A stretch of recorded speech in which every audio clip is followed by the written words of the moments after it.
ಬಹಳಷ್ಟು ಬೇಯ್ದಿದ್ದಾನೆ ಪಾಸ್ಟರ್, ಪರವಾಗಿಲ್ಲ, ಯೇಸು ಹೇಳ್ತದಾನೆ ಏನ್ ಮಾಡು, ಪ್ರೀತಿ. ಲವ್ ಯುವರ್ ನೇಬರ್, ನಿನ್ನ ನೆರೆಯವನನ್ನು ನಿನ್ನಂತೆ.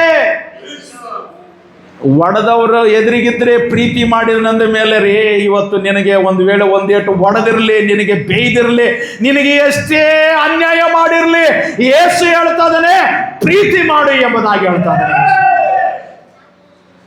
ಇದು ನನ್ನ ಉಪದೇಶ ಅಲ್ಲ. ಅದಕ್ಕೆ 8ನೇ ವಚನ ಹೇಳ್ತಾನೆ, ಪ್ರೀತಿ ಇಲ್ಲದವನು ದೇವರನ್ನು ಬಲ್ಲವನಲ್ಲ, ಯಾಕಂದ್ರೆ ದೇವರು ಪ್ರೀತಿ ಸ್ವರೂಪನಾಗಿದ್ದಾನೆ. ಚಪ್ಪಳ ತಟ್ಟಿ ದೇವರ ನಾಮನ ಘನಪಡಿಸೋಣ. ಯಾರು? ದೇವರೇನಾಗಿದ್ದಾನೆ? ಪ್ರೀತಿ ಸ್ವರೂಪನು. God is love. ಅದಕ್ಕಾಗಿ ನಾವೆಲ್ಲರೂ ಯಾವುದಕ್ಕಾಗಿದ್ದೇವೆ? ಪ್ರೀತಿ ಮಾಡೋದಕ್ಕಾಗಿ.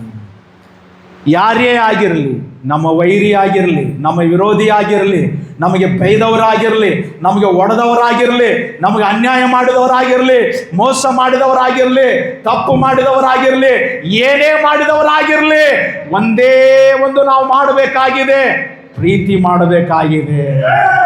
ಯಾರಲ್ಲಿ? ಕ್ರಿಸ್ತನಲ್ಲಿ. ಯೇಸು ನಮ್ಮನ್ನು ಪ್ರೀತಿ ಮಾಡಿಲ್ಲನ್ರಿ? ಎಲ್ಲರದ್ದು ನಮ್ಮದು ಬ್ಯಾಕ್ಗ್ರೌಂಡ್ ತೆಗೆದ್ರೆ ಯಾರು ನಾವು ಪರಿಪೂರ್ಣರಲ್ಲ. ನಮ್ಮ ಬ್ಯಾಕ್ಗ್ರೌಂಡು, ಒಬ್ಬೊಬ್ಬರು ಬ್ಯಾಕ್ಗ್ರೌಂಡು ಹಿನ್ನೆಲೆ ತೆಗೆದ್ರೆ ನಮ್ಮಷ್ಟು ಕ್ರೂರಿಗಳು ಯಾರಿಲ್ಲ, ನಮ್ಮಷ್ಟು ಕಳ್ಳರು ಯಾರಿಲ್ಲ. ಅಂದರೆ ನಾವು ಹಳೇದು ಹೇಳಕತ್ತೀವಿ, ನಮ್ಮಷ್ಟು ಸುಳ್ಳರು ಯಾರಿಲ್ಲ, ನಮ್ಮಷ್ಟು ಅವಿಧಿಯರಿಂದ ನಡ್ಕೊಂಡವ್ರು ಯಾರಿಲ್ಲ. ಆದರೆ ದೇವರ ಪ್ರೀತಿ ನಮ್ಮನ್ನು ಏನು ಮಾಡಿದೆ ಅಂದರೆ ಇಷ್ಟರವರೆಗೂ ನಮ್ಮನ್ನು ಬೆಳೆಸಿ ನಿಲ್ಲಿಸಿದೆ ರೀ. ಹಾಗಂದ ಮೇಲೆ ದೇವರು ನಮ್ಮನ್ನು ಏನು ಮಾಡಲಿಲ್ಲ? ರಿಜೆಕ್ಟ್ ಮಾಡಲಿಲ್ಲ, ತಿರಸ್ಕಾರ ಮಾಡಲಿಲ್ಲ, ಬದಲಾಗಿ ಪ್ರೀತಿ ಮಾಡಿದನಂತಾರೆ. ರೋಮ ಪತ್ರಿಕೆಯಲ್ಲಿ ಹೇಳ್ತಾನೆ, even though we are a sinner Jesus died on the cross ಎಂಬುದಾಗಿ ಹೇಳ್ತಾ ಇದ್ದಾನೆ.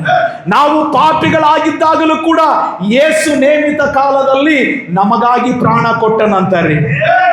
ಪಾಪಿಗಳಂತ ಗೊತ್ತಿದ್ದು ಪ್ರಾಣ ಕೊಟ್ಟ, ಕೆಟ್ಟವರಂತ ಗೊತ್ತಿದ್ದು ಪ್ರಾಣ ಕೊಟ್ಟ, ಅನ್ಯಾಯಸ್ಥರೆಂಬುದಾಗಿ ಗೊತ್ತಿದ್ದು ಪ್ರಾಣ ಕೊಟ್ಟ. ಇವತ್ತು ನಮಗೆ ಒಡೆದಿರಲಿ, ಬೇಯ್ದಿರಲಿ, ಏನೇ ಮಾಡಲಿರಲಿ, ಎದುರಿಗೆ ಬಂದ್ರೆ ಬ್ರದರ್, ದೇವರು ನಿನ್ನನ್ನು ಪ್ರೀತಿ ಮಾಡುತ್ತಾನಷ್ಟೇ. ಹಲ್ಲೆಲೂಯಾ. ಇನ್ನು 7ನೇದಾಗಿ ಏನಂದ್ರೆ ಸೈರ್ಯನ ಉಳ್ಳವರಾಗಿರಬೇಕು. ಚಪ್ಪಳ ತಟ್ಟಿ ದೇವರ ನಾಮವನ್ನು ನಾವು ಘನಪಡಿಸೋಣ. ದೇವರು ವಾಕ್ಯ ಭಾಗದ ಮುಖಾಂತರವಾಗಿ ನಮ್ಮನ್ನು ನಿಮ್ಮನ್ನು ಆಶೀರ್ವಾದ ಮಾಡಲಿ. ಸೊ ದಯವಿಟ್ಟು ನಾನು ಮತ್ತೆ ಹೇಳ್ತಾ ಇದ್ದೇನೆ, ನಾನು ಯಾರನ್ನು ಉದ್ದೇಶಿಸಿ ಮಾತಾಡಿಲ್ಲ. 18 ಗುಣಲಕ್ಷಣಗಳು ಮಾತಾಡಬೇಕಾಗಿತ್ತು, ಮುಗಿಸ್ಬೇಕಾಗಿತ್ತು. ನಾನು ಅದನ್ನು ಹೇಳಿದ್ದೇನೆ.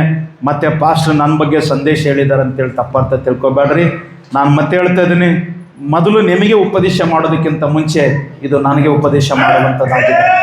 ಹಾಗಾಗಿ ನಾನು ಪರಿಪೂರ್ಣನು, ನಾನು ಎಲ್ಲ ರೀತಿಯಲ್ಲಿ ಶ್ರೇಷ್ಠ ಎಂಬುದಾಗಿ ನಾನು ಹೇಳ್ತಾ ಇಲ್ಲ. ಈ ವಾಕ್ಯ ನನ್ನನ್ನು ಕೂಡ ಸರಿಪಡಿಸ್ತದೆ, ನನಗೂ ಕೂಡ ತಿದ್ದಿಕೊಳ್ಳೋದಕ್ಕೆ ಈ ವಾಕ್ಯ ಸಹಾಯ ಮಾಡುವಂಥದ್ದಾಗಿದೆ.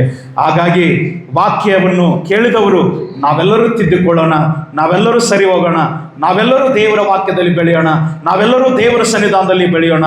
ಅದಕ್ಕೆ ನಾನು ಒಂದೇ ಮಾತು ಹೇಳ್ತೇನೆ ರೀ, ಬೇರೆಯವರು ಹೆಂಗಿದ್ದಾರೋ ಗೊತ್ತಿಲ್ಲ, ಫೆಲೋಶಿಪ್ ಚರ್ಚ್ ಯಾದಗಿರಿ ವಾಕ್ಯದ ಅಡಿಪಾಯದಲ್ಲಿ ಕಟ್ಟಲ್ಪಡುವಂಥ ಸಭೆಯಾಗಿ ಕಾಣಿಸಲ್ಪಡಬೇಕನ್ನುವಂಥದ್ದೇ ನಮ್ಮ ವಿಚಾರ. ನನಗೆ 1,00,000 ಜನರು ಬೇಕೆಂಬುದಾಗಿ ನಾನು ಪ್ರಾರ್ಥನೆ ಮಾಡಲ್ಲ. ನಮ್ಮ ಕುಟುಂಬ ಇಲ್ಲಿದೆ, ಕೇಳ್ರಿ, ಇಲ್ಲಿ ಅಂಕಲ್ ಅವರು ಇದ್ದಾರೆ. ಪ್ರತಿ ಶುಕ್ರವಾರ ನಾವು ಪ್ರೇಯರ್ ಮಾಡ್ತೇವೆ. ದೇವರೇ, ಫೆಲೋಶಿಪ್ ಚರ್ಚ್ ಯಾದಗಿರಿಯ ಪ್ರತಿಯೊಬ್ಬ ಸದಸ್ಯ ವಾಕ್ಯದಲ್ಲಿ ಪ್ರಾರ್ಥನೆಯಲ್ಲಿ ಬೆಳಿಬೇಕಂತಲೇ ಪ್ರಾರ್ಥನೆ ಮಾಡ್ತೇವೆ.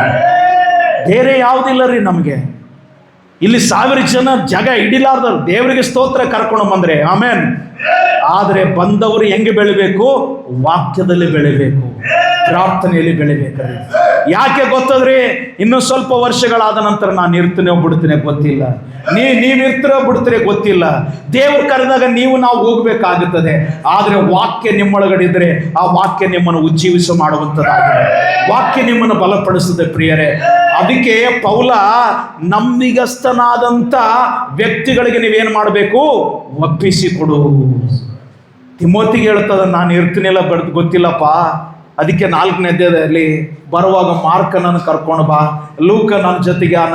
ಆದರೆ ದೇಮ ಇದ್ದ, ದೇಮ ಏನು ಮಾಡಿದ? ಲೋಕ ಪ್ರೀತಿಸಿ ನನ್ನನ್ನು ಬಿಟ್ಟು ಹೋದ. ಓದಿದ್ರಿ ವಚನ? ಓದಿದ್ರಿ? ಇದೇ 3ನೇ ಅಧ್ಯಾಯದ ಮೇಲೆ ನೆಕ್ಸ್ಟ್ ಅದೇ ಬರ್ತದೆ, ನೀವು ನೋಡ್ರಿ. ಅದಕ್ಕೆ ಡೈಲಿ ಬ್ರೆಡ್ ಮಾಡ್ತಾ ಇದ್ದೀನಿ ನಾನು. ಡೈಲಿ ಬ್ರೆಡ್ ಅಂದರೆ ಡೈಲಿ ಬ್ರೆಡ್ ವಾಕ್ಯ ಬರ್ತದಲ್ರಿ ಗುಂಪಿನಲ್ಲಿ. ಎಸ್, ಅನುದಿನ ಆಧಾರ.